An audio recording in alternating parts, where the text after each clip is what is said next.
Halo, assalamualaikum warahmatullahi ta'ala wabarakatuh. Ketemu lagi dengan saya Indra Edu. Untuk kali ini saya akan membahas kupas tuntas soal uji kompetensi bab 1 mata pelajaran PPKN kelas 12 SMA sederajat.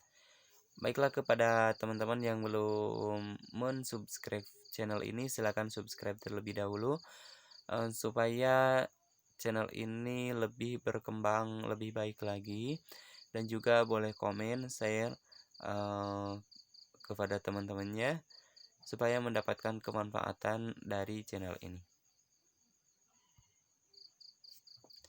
Soal yang pertama, jelaskan konsep hak asasi, hak warga negara, kewajiban asasi, dan kewajiban warga negara.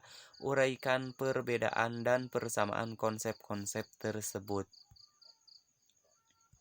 Jawabannya, yang pertama adalah hak asasi manusia adalah hak yang melekat pada diri setiap pribadi manusia yang merupakan anugerah dari Tuhan Yang Maha Esa sejak dalam kandungan. Sedangkan hak warga negara merupakan seperangkat hak yang melekat dalam diri manusia dalam kedudukannya sebagai anggota dari sebuah negara. Sedangkan perbedaannya, hak asasi sifatnya universal, artinya sifat dari hak asasi ini adalah secara menyeluruh, tidak terpengaruh status kewarganegaraan seseorang. Hak warga negara dibatasi status kewarganegaraannya. Dengan kata lain, tidak semua hak warga negara adalah hak asasi manusia. Akan tetapi dapat dikatakan bahwa semua hak asasi manusia juga merupakan hak warga negara. Misalnya apa? Misalnya hak setiap warga negara untuk menduduki jabatan dalam pemerintahan Republik Indonesia adalah hak asasi warga negara Indonesia, sehingga tidak berlaku bagi setiap orang yang bukan warga negara Indonesia. Soal nomor 2, kemukakan hak dan kewajiban warga negara yang terdapat dalam Undang-Undang Dasar Negara Republik Indonesia tahun 1945. Jawabannya, yang pertama adalah hak atas kewarganegaraan, di mana terdapat pada pasal 26 ayat 1 dan ayat 2. Yang kedua, kesamaan kedudukan dalam hukum dan pemerintahan, pasal 27 ayat 1. Yang ketiga, hak atas pekerjaan dan penghidupan yang layak bagi kemanusiaan, di mana hak ini terdapat pada pasal 27 ayat 2. Yang keempat adalah hak dan kewajiban bela negara, terdapat pada pasal 27 ayat 3. Yang kelima, kemerdekaan berserikat dan berkumpul, terdapat di pasal 28. Yang keenam, kemerdekaan memeluk agama, terdapat di pasal 29 ayat 1 dan 2. Yang ketujuh, pertahanan dan keamanan negara, terdapat di pasal 30 ayat 1 dan ayat 2. Yang kedelapan, hak mendapat pendidikan, terdapat di pasal 31 ayat 1, 2, dan ayat 3. Yang kesembilan, kebudayaan nasional Indonesia, terdapat di pasal 32 ayat 1 dan ayat 2. Yang kesepuluh, perekonomian nasional, terdapat di pasal 33, dan kesejahteraan sosial terdapat di pasal 34.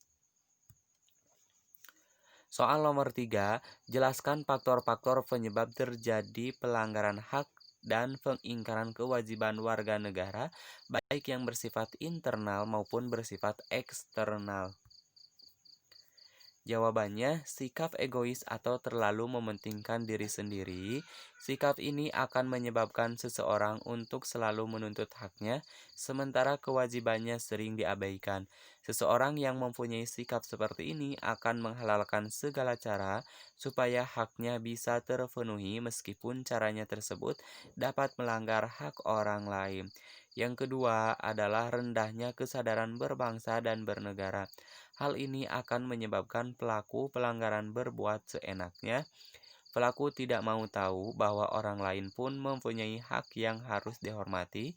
Sikap ini tidak mau tahu ini berakibat muncul perilaku atau tindakan penyimpangan terhadap hak dan kewajiban warga negara. Yang selanjutnya adalah sikap tidak toleran. Sikap ini akan menyebabkan munculnya saling tidak menghargai dan tidak menghormati atas kedudukan atau keberadaan orang lain. Sikap ini pada akhirnya akan mendorong orang lain melakukan diskriminasi kepada orang lain. Yang selanjutnya adalah penyalahgunaan kekuasaan. Di dalam masyarakat terdapat banyak kekuasaan yang berlaku. Kekuasaan di sini tidak hanya menunjuk pada kekuasaan pemerintah, tetapi juga bentuk-bentuk kekuasaan lain yang terdapat di dalam masyarakat. Yang selanjutnya adalah ketidaktegasan aparat penegak hukum. Aparat penegak hukum yang tidak bertindak tegas terhadap setiap pelanggaran hak dan kewajiban warga negara tentu saja akan mendorong timbulnya pelanggaran lainnya.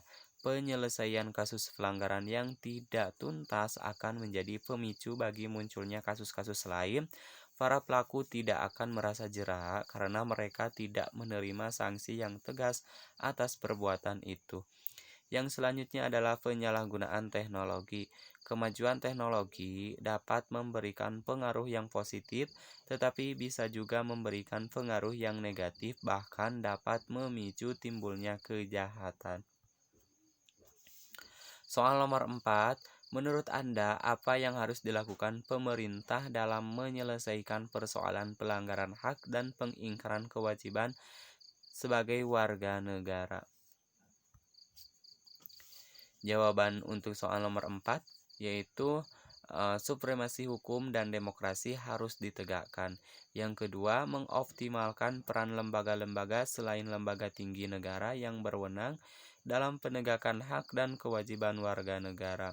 Yang selanjutnya adalah meningkatkan kualitas pelayanan publik untuk mencegah terjadinya berbagai bentuk pelanggaran hak dan pengingkaran kewajiban warga negara oleh pemerintah. Yang selanjutnya adalah meningkatkan pengawasan dari masyarakat dan lembaga-lembaga politik terhadap setiap upaya penegakan hak dan kewajiban warga negara.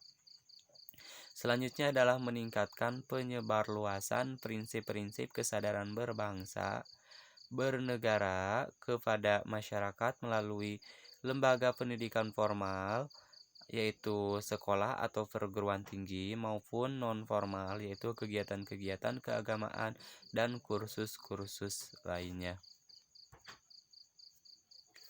Yang selanjutnya adalah meningkatkan profesionalisme lembaga keamanan dan pertahanan negara. Yang terakhir adalah meningkatkan kerjasama yang harmonis antar kelas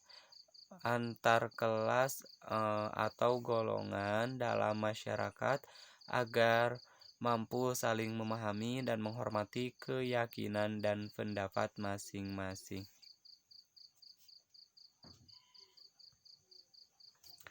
Yang nomor 5 soalnya adalah bagaimana cara Anda untuk menghindari melakukan pelanggaran terhadap hak orang lain dan pengingkaran terhadap kewajiban dalam kehidupan sehari-hari. Jawaban untuk soal nomor 5, yang pertama adalah menjauhkan diri dari sikap egois atau mementingkan diri sendiri. Yang kedua adalah meningkatkan kesadaran diri sebagai warga negara yang mempunyai hak dan kewajiban. Yang ketiga adalah bersikap toleran terhadap segala perbedaan. Yang keempat adalah mematuhi segala norma dan peraturan yang berlaku dalam kehidupan bermasyarakat, berbangsa, dan bernegara. Yang terakhir adalah mengembangkan sikap tenggang rasa kepada sesama manusia.